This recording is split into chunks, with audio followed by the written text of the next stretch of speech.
FIFA বিশ্বকাপে সেলেসাওদের দাপট। হাইতিকে ৩-০ গোলে উড়িয়ে দিয়ে মাঠ মাতালো সাম্বা বয়রা। আর প্রিয় দলের এই রাজকীয় জয় উদযাপনে ভোরের আলো ফুটতেই উৎসবে কাঁপল ঢাকা বিশ্ববিদ্যালয়ের ক্যাম্পাস।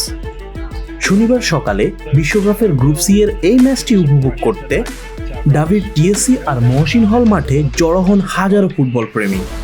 জায়ান্ট স্ক্রিনের সামনে তখন তিল ধারণের ঠাঁই নেই। পুরো ম্যাচ জুড়েই ছিল টানটান উত্তেজনা।